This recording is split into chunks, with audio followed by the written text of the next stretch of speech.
नमस्कार दोस्तों, जय हिंद, वंदे मातरम।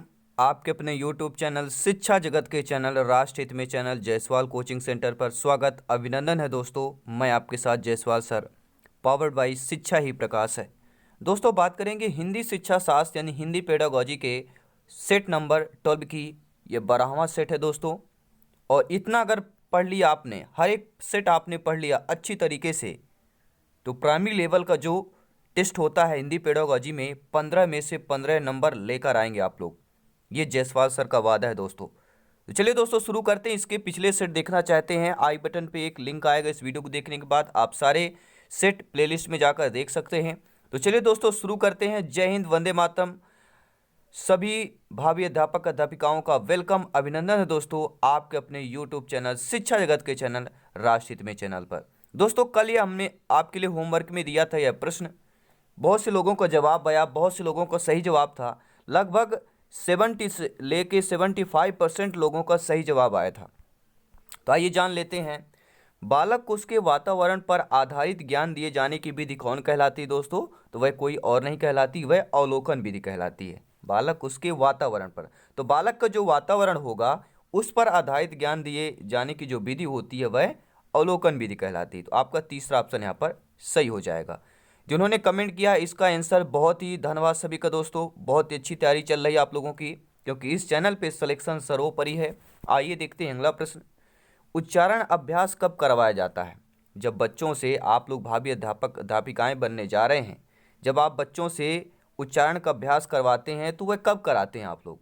अनुकरण वाचन के वाचन करते समय कराते हैं, या अनुकरण वाचन के बाद कराते हैं, या आदर्श वाचन करते समय कराते हैं, या आदर्श वाचन के बाद कराते हैं? तो उच्चारण अभ्यास कब करवाया जाता है मेरे प्यारे शिक्षक बंधुओं? वह अनुकरण वाचन के बाद, जब बालक अनुकरण कर लेता है उसके बाद उच्चारण अभ्यास कराया जाता है। तो सही ऑप्शन क्या हो जाएगा? सेकंड ऑप्शन यहाँ पर सही हो जाएगा। आइए देख लेते हैं अगला प्रश्न क्या पूछा जा रहा है। हर एक प्रश्न इंपॉर्टेंट है सिलेक्शन के वजह से। उम्मीद है आप लोग अभी तक ने वीडियो को एक बार दिल से लाइक किया होगा। धन्यवाद सभी का। प्रश्न देखते हैं। रचना में शब्दों को प्रयुक्त किया जाता है। जो रचना होती है, रचना में जो शब्द होते हैं, तो किन शब्दों का प्रयोग किया जाता है? सुव्यवस्थित रूप में शब्दों का प्रयोग किया जाता है, अव्यक्ति के रूप में शब्दों का प्रयोग किया जाता है, भावात्मक रूप में शब्दों का प्रयोग किया जाता है, या अभिव्यंजनात्मक रूप में शब्दों का प्रयोग किया जाता है? तो दोस्तों आपके रचना में किन शब्दों का प्रयोग किया जाता है? तो वह अभिव्यक्ति के रूप में प्रयुक्त किया जाता है। रचना में अव्यक्त शब्दों के रूप में प्रयुक्त किया जाता है। सही ऑप्शन आपका सेकंड ऑप्शन सही हो जाएगा। आइए देखते हैं अगला प्रश्न क्या कह रहा है आपसे। बेहतरीन लाजवाब सिलेक्शन वाला प्रश्न है, ध्यानपूर्वक हर एक प्रश्न को अटेंड कीजिए। कौन सी व्याकरण शिक्षण की प्राचीन एवं परंपरागत शिक्षण विधि है? बेहतरीन प्रश्न है, ध्यानपूर्वक हर एक प्रश्न को, हर एक टॉपिक को समझिएगा। कौन सी व्याकरण शिक्षण की प्राचीन एवं परंपरागत शिक्षण है? यानी व्याकरण शिक्षण में प्राचीन और परंपरागत शिक्षण विधि पूछा जा रहा है। आपकी निगमन विधि है, आगमन विधि है, भाषा संसर्ग विधि है, या प्रयोग प्रणाली विधि भी है? तो सभी लोग जानते होंगे। अगर नहीं जानते हैं तो बहुत ही इंपॉर्टेंट क्वेश्चन है ये। तो व्याकरण शिक्षण की जो दोस्तों प्राचीन एवं परंपरागत शिक्षण विधि है वह कोई और नहीं, आपकी निगमन विधि कहलाती है। क्या है? निगमन विधि प्राचीन एवं परंपरागत शिक्षण विधि आपकी व्याकरण विधि में। आइए देखते हैं अगला प्रश्न क्या पूछा जा रहा है। श्वलीन विकास, जिसे ऑटिस्टिक डिसऑर्डर में बोला जाता है, तो श्वलीन विकास में बच्चा क्या होता है? ठीक है, ऑटिस्टिक डिसऑर्डर में बच्चा अपने हाथ पर हिलाने में कठिनाई का अनुभव करता है, सामाजिक अंतःक्रिया और संप्रेषण में कठिनाई का अनुभव करता है, यह आपके अक्सर खाने से मना कर देता है, या अपने ही कार्यों में लीन रहता है? तो सही आंसर क्या हो जाएगा दोस्तों? जो स्वलीन विकास में बच्चा क्या करता है? सामाजिक अंतःक्रिया और संप्रेषण में कठिनाई का अनुभव करता है। तो राइट ऑप्शन क्या हो जाएगा? दूसरा ऑप्शन यहाँ पर सही हो जाएगा। दोस्तों इनकलाब जिंदाबाद। अगर आप लोग बेहतरीन तैयारी कर रहे हैं, लाजवाब तैयारी कर रहे हैं, तो सिलेक्शन सर्वोपरि है। जी हाँ, मेहनत करिए दिल से, क्योंकि जो मेहनत का फल होता है दोस्तों वो बहुत ही लाजवाब होता है। वो फीलिंग बहुत ही लाजवाब होती है। आइए देखते हैं अगला प्रश्न। कक्षा 1 और 2 के बच्चों के लिए आप किस तरह की कहानी का चयन करेंगे? आप अध्यापक अध्यापिका बन गए हैं, आपकी नियुक्त हो गई और कक्षा 1-2 में आप लोग क्या है अध्यापक बन गए, तो कक्षा 1 और 2 के बच्चों के लिए आप किस तरह की कहानी का चयन करेंगे? जो बहुत छोटी हो, जिसमें बहुत सारे पात्र हो, जिसमें 2 ही पात्र हों, जिसके शब्दों, वाक्यों और घटनाओं के वर्णन की शैली चित्रात्मक हो। तो हम कक्षा 1 और 2 के बच्चों की बात कर रहे हैं। तो आप शिक्षक, शिक्षिका होने के नाते आप क्या करेंगे? कक्षा 1 और 2 के बच्चों के लिए जिसके शब्दों, वाक्यों और घटनाओं के वर्णन की शैली चित्रात्मक हो, उस प्रकार की कहानी का चयन कर देंगे। तो राइट ऑप्शन आपका यहाँ पर फोर्थ ऑप्शन हो जाएगा। आइए देखते हैं अगला प्रश्न क्या दिया गया है। अगला प्रश्न आप लोगों से पूछा जा रहा है, दृश्य श्रव्य सामग्री कैसी नहीं होनी चाहिए? नेगेटिव प्रश्न आ गया। जो शिक्षण के उद्देश्य के प्राप्ति में सहायता दे, सुंदर तथा आकर्षक हो, बालक को विचलित करने वाली हो या बालकों की रुचि को बढ़ाने वाली हो। तो दृश्य श्रव्य सामग्री जो है कैसी नहीं होनी चाहिए? देखिए दोस्तों, दृश्य श्रव्य जो सामग्री होती है, जो शिक्षण के उद्देश्य की प्राप्ति में सहायता दे, वो होनी चाहिए, सुंदर तथा आकर्षक होनी चाहिए, बालक की रुचि में बढ़ाने वाली होनी चाहिए। नेगेटिव प्रश्न है। और विचलित करना, ये विचलित शब्द भी आपका नेगेटिव शब्द है। तो नेगेटिव शब्द पहचानना, जब नेगेटिव आप क्वेश्चन हो, नेगेटिव शब्द की तरफ जाना है, तो बालक को विचलित करने वाली आपकी कोई 10 सामग्री नहीं होगी। ठीक है, कि 10 सामग्री ऐसी हो जो बालक विचलित हो जाए, तो ऐसा नहीं होगा। तो तीसरा option according to question right option number 3 हो जाएगा। आइए देखते हैं अगला प्रश्न दोस्तों। हर एक प्रश्न की व्याख्या करेंगे, हर एक प्रश्न को अच्छे तरीके से कंसेप्ट की तरह समझेंगे। बच्चों को बाल साहित्य उपलब्ध कराने से क्या लाभ होता है? अगर आप लोग बच्चों को बाल साहित्य उपलब्ध कराते हैं तो उससे बच्चों में क्या लाभ होगा? बच्चों को विविधतापूर्ण भाषिक सामग्री पढ़ने के अवसर देंगे, पात्रों का चरित्र चित्रण करने की कुशलता का विकास होगा, श्रवण कौशल का विकास होगा या लेखकों से परिचय होगा। तो बच्चों को बाल साहित्य उपलब्ध कराने का लाभ मात्र एक ही है कि बच्चों को विविधतापूर्ण भाषिक सामग्री पढ़ने का अवसर मिल जाता है। ठीक है, तो राइट ऑप्शन आपका फर्स्ट ऑप्शन हो जाएगा। आइए देखते हैं अगला प्रश्न। प्राथमिक स्तर की पाठ्य पुस्तकों का निर्माण करते समय आप किस बिंदु पर विशेष ध्यान देंगे? अगर आप शिक्षक, अध्यापक, अध्यापिका हैं, आपका प्रण है बनना, तो यह प्रश्न इंपॉर्टेंट है। अगर आप लोग प्राथमिक स्तर की पाठ्य पुस्तक का निर्माण कर रहे हैं, उस समय आप किस बिंदु पर विशेष ध्यान देंगे? प्रसिद्ध लेखकों की रचनाएं शामिल हो उस बिंदु पर, उस पाठ्य पुस्तक पर, हिंदी भाषा के वैविध रूप शामिल हो, उपदेशात्मक पाठ शामिल हो या कहानियाँ अधिक से अधिक शामिल हो। तो हम भैया बात कर रहे हैं, प्राथमिक स्तर की बात कर रहे हैं।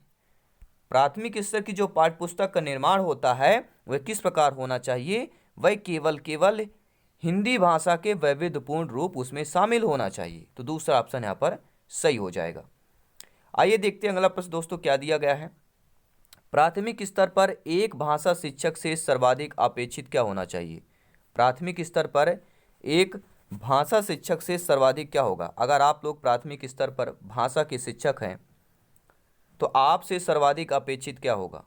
पाठ्य पुस्तक में दी गई सभी कहानी, कविताओं को कंठस्थ करना, बच्चों को मानक भाषा का प्रयोग सिखाना या कक्षा और कक्ष के बाहर बच्चों को भाषा प्रयोग के लिए प्रोत्साहित करना या बच्चों की निरंतर परीक्षाएं लेना। तो सही ऑप्शन आप लोगों ने यहाँ पर देख लिया होगा कि प्राथमिक स्तर पर एक भाषा शिक्षक में सर्वाधिक अपेक्षित क्या होता है कि कक्षा कक्ष के बाहर बच्चों को भाषा प्रयोग के लिए प्रोत्साहित करने।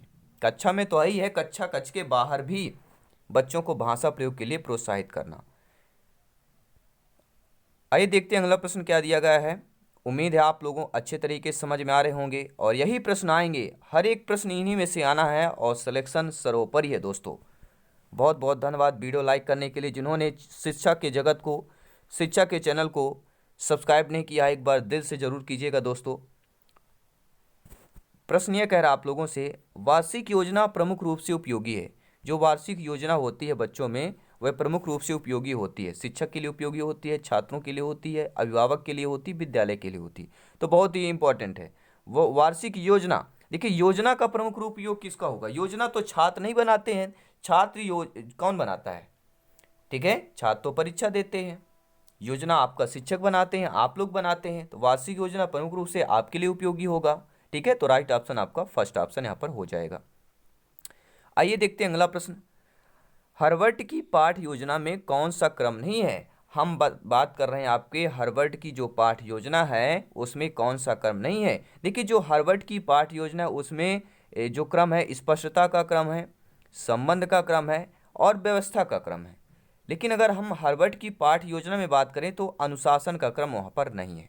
तो यही तो पूछा गया है, नेगेटिव प्रश्न है, क्रम नहीं है तो आपका अनुशासन क्रम नहीं है। बाकी ये पूछ लिया जाए कि हार्वर्ड की पाठ योजना क्रम कौन कौन से हैं, तो स्पष्टता है, संबंध है, व्यवस्था है। ठीक है दोस्तों, आई होप आप लोग अच्छे तरीके से समझ पा रहे होंगे। आइए देखते हैं अगला प्रश्न। रायवर्ण किस कक्षा से व्याकरण की शिक्षा प्रारंभ करना अच्छा मानते हैं?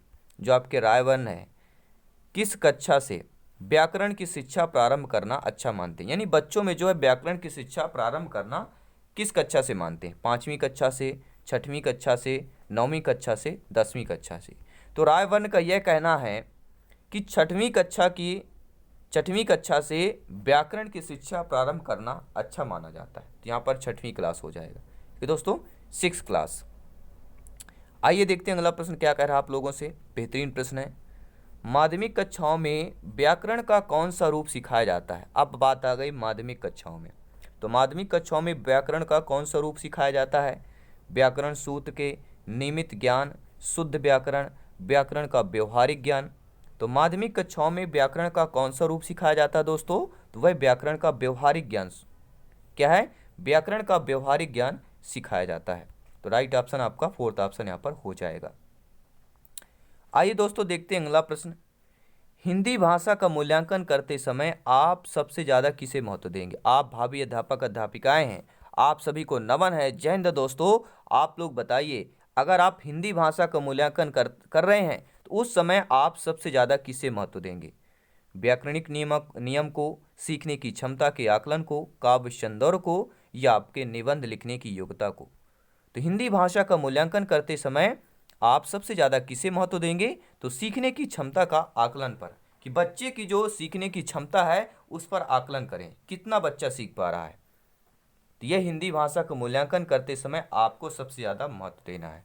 दोस्तों ये क्लास आप लोगों को कैसी लगी नीचे कमेंट बॉक्स में फीडबैक में ज़रूर बताएं। और शिक्षा को सपोर्ट करना चाहते हैं, शिक्षा से जुड़े रहना चाहते हैं, अपने परिवार से जुड़े रहना चाहते हैं दोस्तों, जैसे आपका घर परिवार रिलेशन है वैसे ये भी आप लोगों का शिक्षकों का परिवार है। तो एक बार दिल से सब्सक्राइब कर लीजिएगा और हो सके तो सपोर्ट करने के लिए लाइक शेयर करते रहें दोस्तों, क्योंकि शिक्षा को सपोर्ट करना यानी कि अपने आप को, ज्ञान को और दूसरे को क्या है, रिप्लेस करना। ठीक है, ज्ञान बढ़ाने से बढ़ता है।